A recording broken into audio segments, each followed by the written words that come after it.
Welcome to my channel where we discuss everything and all things politics, especially about the 2023 presidential election. The Bloomberg, the American newspaper and television organization, has published a story which they titled Nigeria Targeted a UK Mansion. Each next leader's son now owns it. Since this publication by the Bloomberg, you will discover that many Nigerian mainstream media organizations are shying away from it. But the big question is, how could a building, a house that federal government of Nigeria is trying to seize because it was from the proceed, it is believed to be a property that was gained through the proceed of crime, corruption against Nigeria. Federal government want to take that property from the owner because it's alleged he got it illicitly. How did it end up being owned now by the son of the president-elect of Nigeria, Asiwaju Bola Ahmed Tinubu? That is the question that the Bloomberg is asking. And if you read the reports, Bloomberg said that they have contacted the Tinubu people, including the son of Tinubu. None refused to respond to the story. Now, this is how it goes. A few excerpts from that Bloomberg report. He said, a firm belonging to the son of Nigeria's president-elect, Bola Tinubu, bought an $11 million mansion that his predecessor's government was seeking to confiscate as part of a corruption probe. Documents obtained by Bloomberg showed. And the Bloomberg now continued. This is where it got very interesting. He said, there is no suggestion that President-elect Tinubu was personally involved in the acquisition of the UK property in 2017. Current President Muhammadu Buhari visited him there in August 2021, nearly 4 years after the purchase took place. Now, here Bloomberg is trying to give Asiwaju Bola Ahmed Tinubu a soft landing, saying there's no suggestion that the president-elect was personally involved in the acquisition of the property. So what he's trying to say that there is no proof that the president-elect was part of the purchase. But come on, look at this. This is a high-profile corruption issue.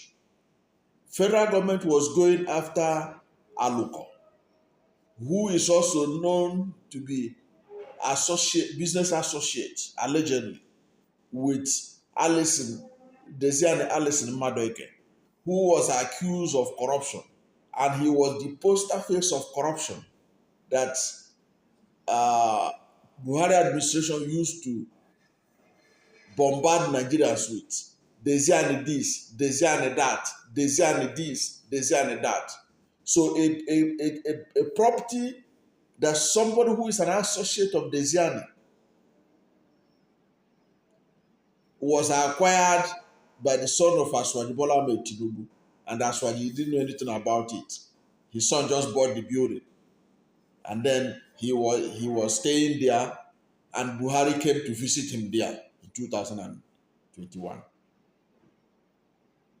And Asiwaju is the national leader of the APC. How does that look? How does that sound? You know, I find it funny that Bloomberg should struggle so hard to extricate Asiwaju from the whole thing, saying that he has nothing about it. Maybe he doesn't have, but the truth of the matter is that being the national leader of APC, he ought to have known and asked question how that his son acquired that property. And look at it this way too. Buhari has visited him there in 2021, according to Bloomberg. Does it mean there is nobody in Nigerian embassy, no security official that could have hinted Buhari, said, this house you are visiting is one of those Desiane connected houses that are linked to Aluko. So they didn't know, he didn't know anything about it. Buhari didn't know anything about this building, how it came to the Tinubu family. No government official in Nigerian embassy is aware of anything. Yet they claim that they were pursuing Alison Madueke and all her associates in London. So who are those people pursuing all those people, trying to recover properties from them? Where were they when this property was acquired? Ahead of Nigerian government. Because Nigerian government was trying to take over this property.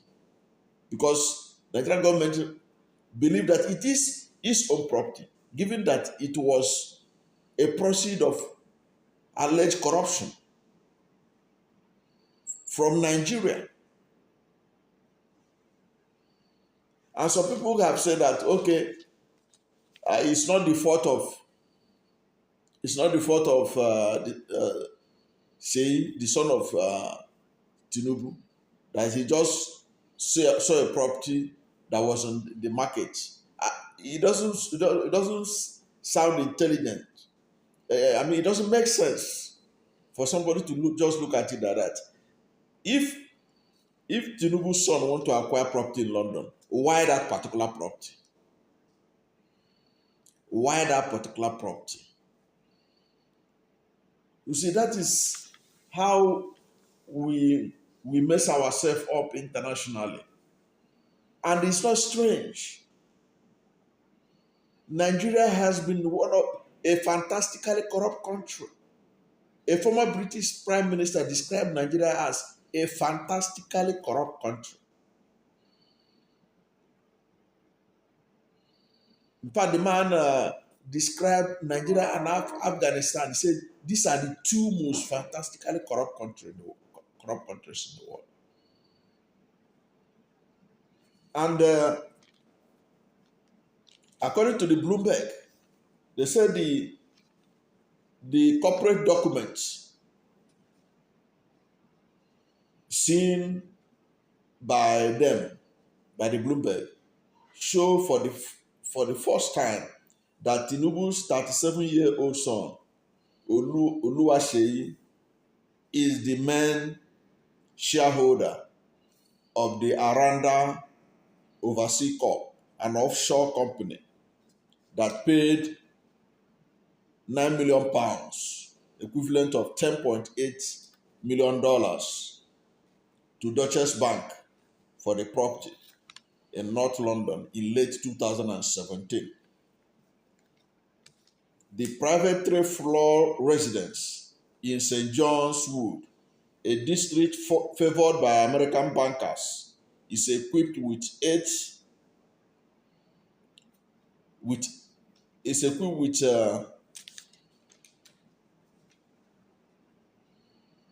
eight-car driveway, 2 gardens, electric gates, and a gym. At the time of purchase, Nigerian government was seeking to arrest the house's former owner, accusing him of going on the run while owing the country an oil trading debt worth more than $1.5 billion. The state was also attempting to confiscate the upscale real estate and other assets it suspected had been acquired by the businessman Kolawole Aloko with the profits of crime. So this is what Bloomberg. This is just a few excerpts from Bloomberg. Now, if you go on social media right now, a whole lot of people are defending this Seyi, saying those who are against, who are trying to probe this matter, that these are people with poverty mentality. That Seyi has money, his parents has money, so it's not new that he could have acquired a property. After all, that there's no evidence that he acquired a property with with government money. That there's no evidence that he acquired a property with government money. So nobody should disturb the young man. That he's free, he's a businessman, he got the property independent of his father. That's what they are saying. But I'm not surprised that you get a lot of people that will defend him. I'm not saying that he's guilty, but he doesn't look good for our country. But you can see that people are ready to defend anything. And I'm not surprised. Do you know that there are people who believe that Abacha is not corrupt?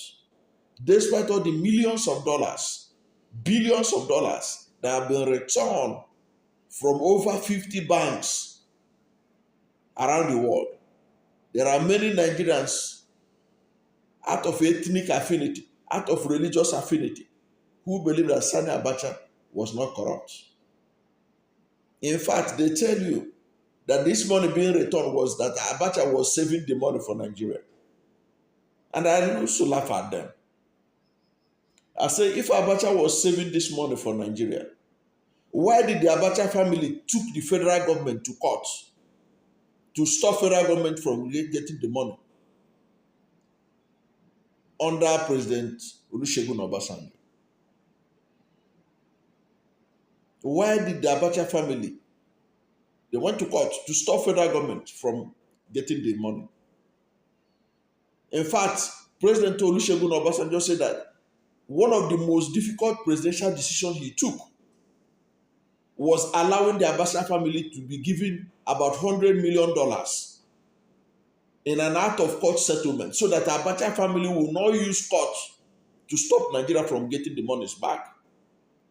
Because, as Obasanjo noted, when federal government went to recover the monies that Abacha stole, stashed abroad, the Abacha family filed countersuit, claiming that it was their family money. Obasanjo knew, being a statesman that he is, that if they pursue the matter, they will be dragging the matter in the court until Obasanjo's tenure will finish. And if Obasanjo's tenure has finished without the return of those part of those monies, the subsequent people that took over from Obasanjo administration that are friendly to the Abacha family, could have even allowed the family to take over the money.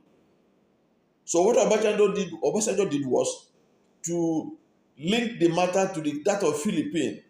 When Philippine Marcos, the family went to court, they dragged the matter for 20-something years. The Philippines couldn't get the money. So Obasanjo took a decision that, okay, let us return about $100 million of those monies to the Abacha family so that they can be able to allow Nigerian government to repatriate the rest of the money. And up to today, they're still repatriating the money. Even Obasanjo couldn't finish accessing those monies.